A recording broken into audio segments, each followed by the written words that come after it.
take refuge in the Buddha, in the Dharma, in all the wisdom of my teachers, and in the love of the Sangha. I'm going to go through the collection of koans called the Mumonkan, and this is the second case of that. I talked about the beginning of the Mumonkan and the basic outline last week. But it might be helpful to think about each case of the Mumonkan, each of the koans is essentially like two people having a dialogue. We all have been in conversations where people are talking about something that we don't quite understand or something that's really above our level. And when that happens, we often tend to lose interest. But the koans are saying, okay, here are two adepts having a conversation. And they say, here's the dialogue. And they ask that we learn and understand enough about ourselves and the Dharma to be able to get that conversation, to see what they're talking about. So for example, if we're having a conversation between two people about King's Day in Amsterdam, and you have no idea where the Netherlands is, it doesn't make much sense. But if you begin studying and you find out where the Netherlands is, and you find out where Amsterdam is, and you find out it's got lots of canals, and you find out, all the different things about it, the conversation begins to make sense. Then you can begin to appreciate it. With the koans, there's another aspect of it, is that you have to be able to not only appreciate it, but you have to be able to express the particular teaching. So the Mumonkan is composed of 48 cases, and the second case is a very, very famous case. Each case has a story at the beginning, and then a commentary by Mumon, and then a poem. The second case is Hyakujo's fox. Hyakujo is the name of the mountain, and this is held on the mountain of Hyakujo by the Master Ekai. This is, Master Ekai was somebody from, I think, the 9th century in China. And Zen Master Mumon collected this story when he was teaching at the end of the Song Dynasty in the 1200s. Now, there's a number of stories of Zen people teaching during times of dissolution. So at the end of the Song Dynasty, the Mongols had taken over the northern Song. The southern part was being threatened by Kublai Khan. And there was a lot of vibrancy about the culture, but there also was a lot of threat.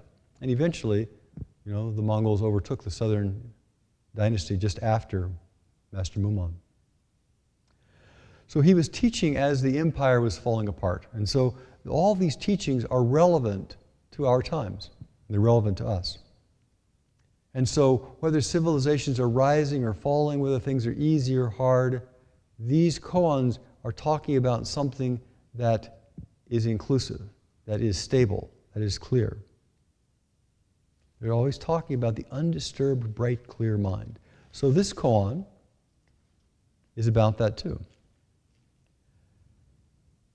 And when we touch the undisturbed, bright, clear mind, imagine that you've spent a whole lifetime in a struggle with the Mongol Empire, or maybe with your own heart, or maybe you've just been struggling with your parents or your mind or your brain, fighting the culture, efforting to get someplace, and you touch, either deeply or shallowly, the one bright mind where there is no struggle. It's an enormous sense of relief.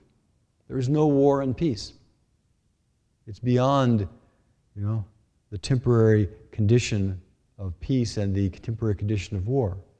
There's a place of freedom. So the Koan Mu is about that place of freedom. And of course, it's about our life. It's about us finding freedom right here. Okay? It is also the case that if we encounter a place of freedom like that, we grab a hold of it, we try to say, ooh, that's mine, ooh, I like that, ooh, I want some more of that. As soon as we try to grab it, it dies. Because we've created separation. So this second koan is an important koan because if someone touches the one bright mind of their own true nature, and somebody is in the present moment fully, there is no future. There is no past. There is no other. It also can mean that if we see that side of reality, there's really nothing to do. That, things are just as they are and they just float through.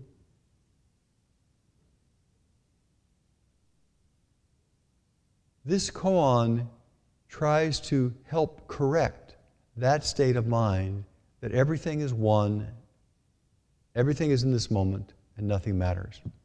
Because it's a kind of trap.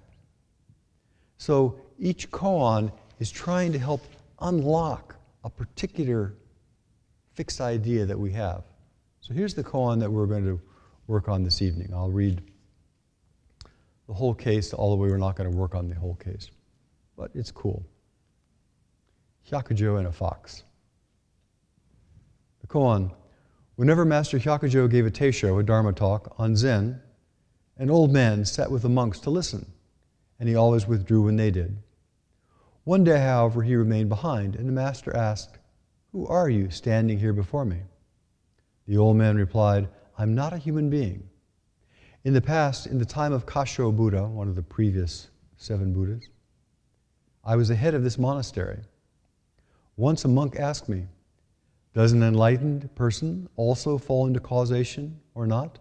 Or is an enlightened person subject to cause and effect? Or is an enlightened person free from cause and effect?" There are different translations of that.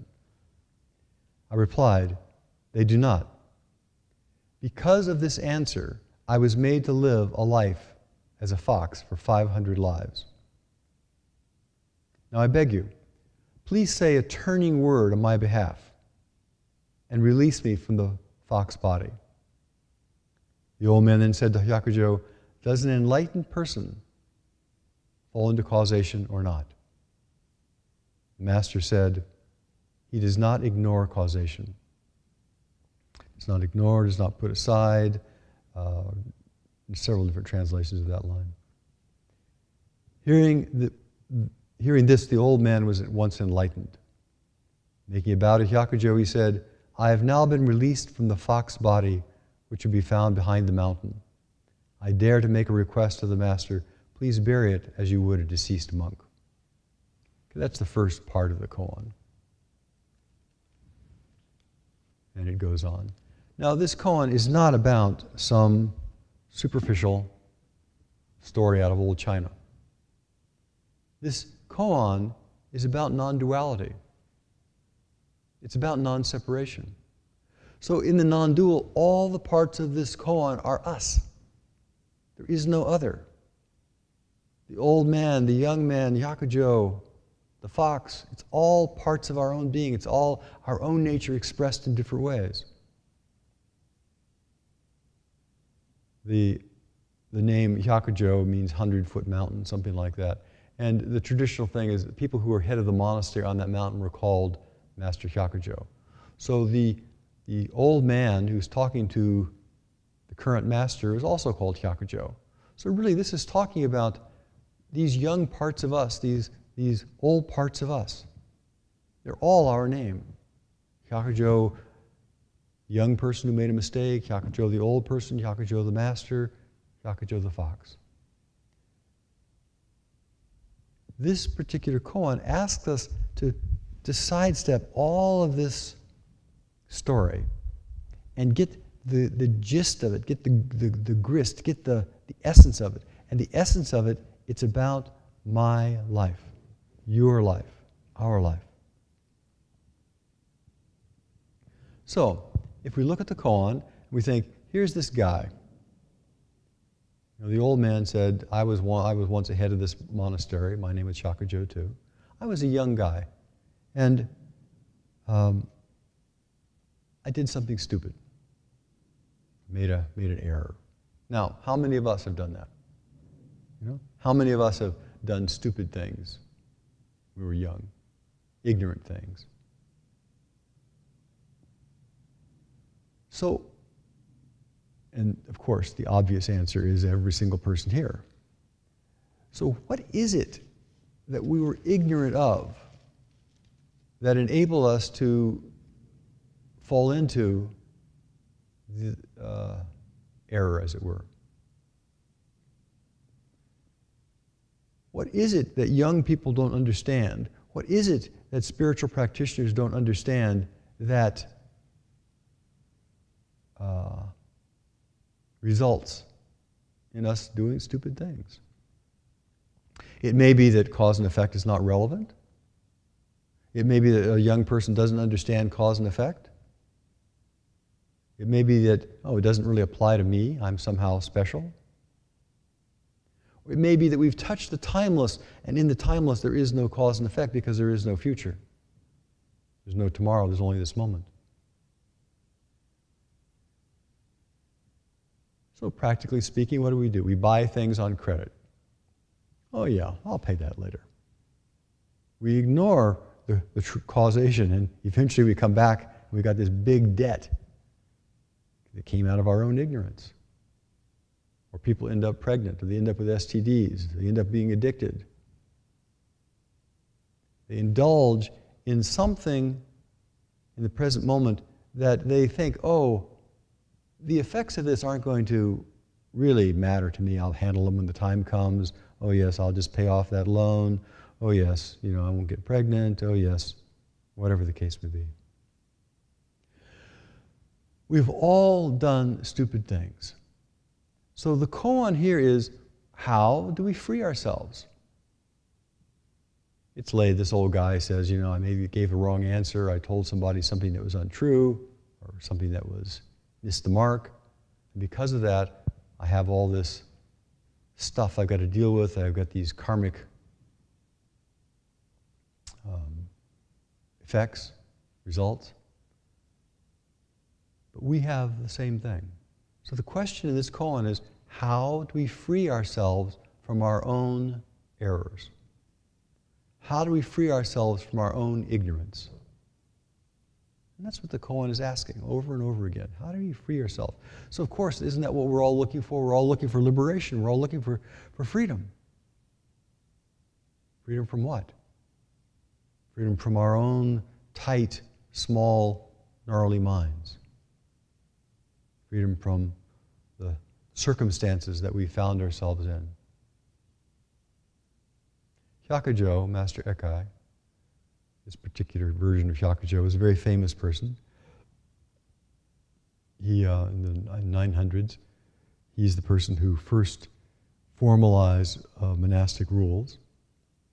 As you all know, when you have a couple of people together, you don't really need many rules.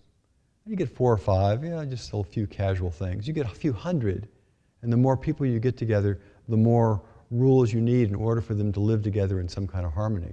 When you get 300 million or 7 billion, then the rules just proliferate in order to find some common denominator so we can live together. So he's the first person to actually lay out the monastic rules for the monasteries in China.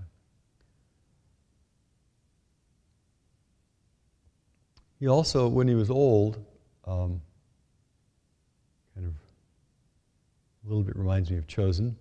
When he was old, he was still working around the monastery. He had his gardening tools, and he would putter around and water his plants and do things in the vegetable garden. And people decided that he was too old and decrepit. He was too tired. He was too worn out. And so they wanted to try to force him to rest. So they took away his tools. And he stopped eating. And the second day he stopped eating. The third day he stopped eating, and people began getting worried. Here's this fragile old man, stopped eating. And they said, why are you stopping eating? Why aren't you doing that? He said, a day of no work is a day of no eating. Day of no work, a day of no eating. A day when you're not engaged and responsible for your life. I don't take from my life. Another very famous story is he was out walking one day with his teacher, Baso, And they were walking, out where there were ducks, geese. They startled some, the geese flew away. You can often see this up at Great Vow. And Baso asked Hyakujo, where have they gone? And Hyakujo said, well, they flew away. And then Baso went out and grabbed his nose and twisted it really hard and said, oh, you think they flew away? And with that, he had a deep awakening.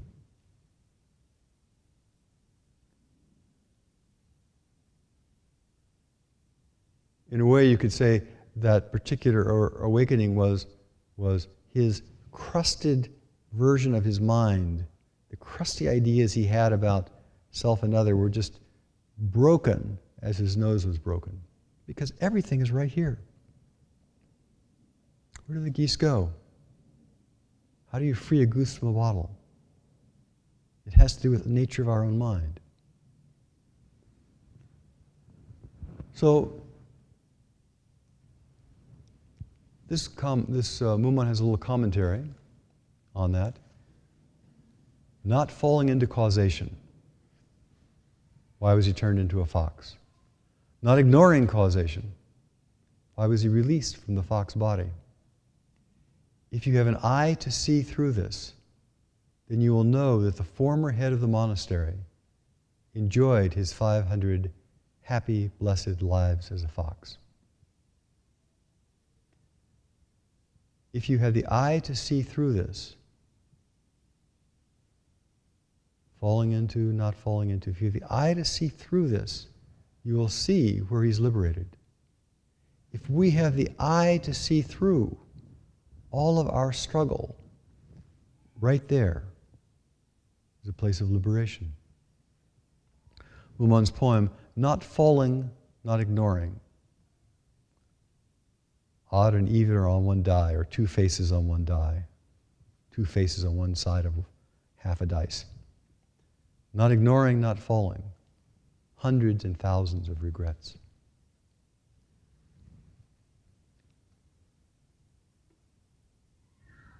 So, when you're working on a koan like this, how do we free ourselves? That's the question. And we have to demonstrate that.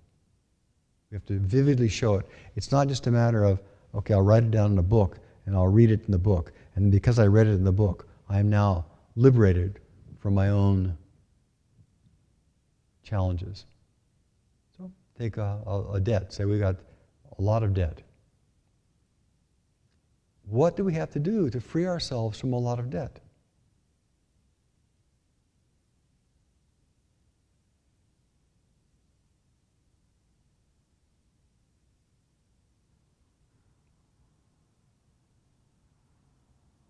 Now, one way of doing that is we think, okay, I've got all this debt, I just got to get rid of it, I got to work really hard. As soon as I get rid of the debt, as soon as I get finished with it all, I'll be free.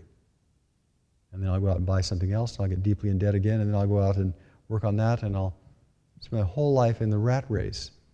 We all talk about the rat race of certain kind of slice of society in this time. As you get an education, you end up with big debt. In order to get the debt, you have to buy certain accoutrement for your job. You buy a better car, you buy clothing, you get your job, you have to work in your job in order to pay off your debts. Your job, you're successful in your job, you actually get promotions or raises, you buy a house in order to house yourself while you're working off your debts, and in the process you make more debts, and you keep thinking, I'll just get free of debt, I'll get free of debt, I'll get free of debt. Liberation is somewhere out there. Same thing is true with our own life here. We're depressed. We've got a tight, hard knot in our chest. We've got difficult karmic circumstances. The worldly view is, I'll get rid of it and then I'll become liberated. I'll get rid of it and I'll become liberated. This mess is a mess, and as soon as I clean up the mess, I'll be free. This cycle is called samsara. It's an endless cycle. It just goes around and around and around. We're in trouble. We work really hard to get out of trouble. More trouble comes. We work really hard to get out of trouble. More trouble comes. We have a time of peace. and we become dissolute, and we stop paying real close attention, and we're not really we're spending wisely, and we get up in debt, and then we get into an economic crisis, and then people start feeling antagonistic and aggressive, and then they start fighting, and then a war comes, and then we are so horrified by the war that we struggle very hard for peace, and we finally, peace comes, and then as we go back into indolence and back into mindlessness, all the causation of war happens again, and it goes around and around and around. That's the cycle of samsara. Or we keep thinking, okay, I've got a great relationship. Oh, failed miserably. Oh, here's another nice relationship. Oh, it failed miserably. Oh, here's another nice relationship. Oh, it failed miserably. Maybe the next one. Maybe the next one. Maybe the next one. Before we know it, we're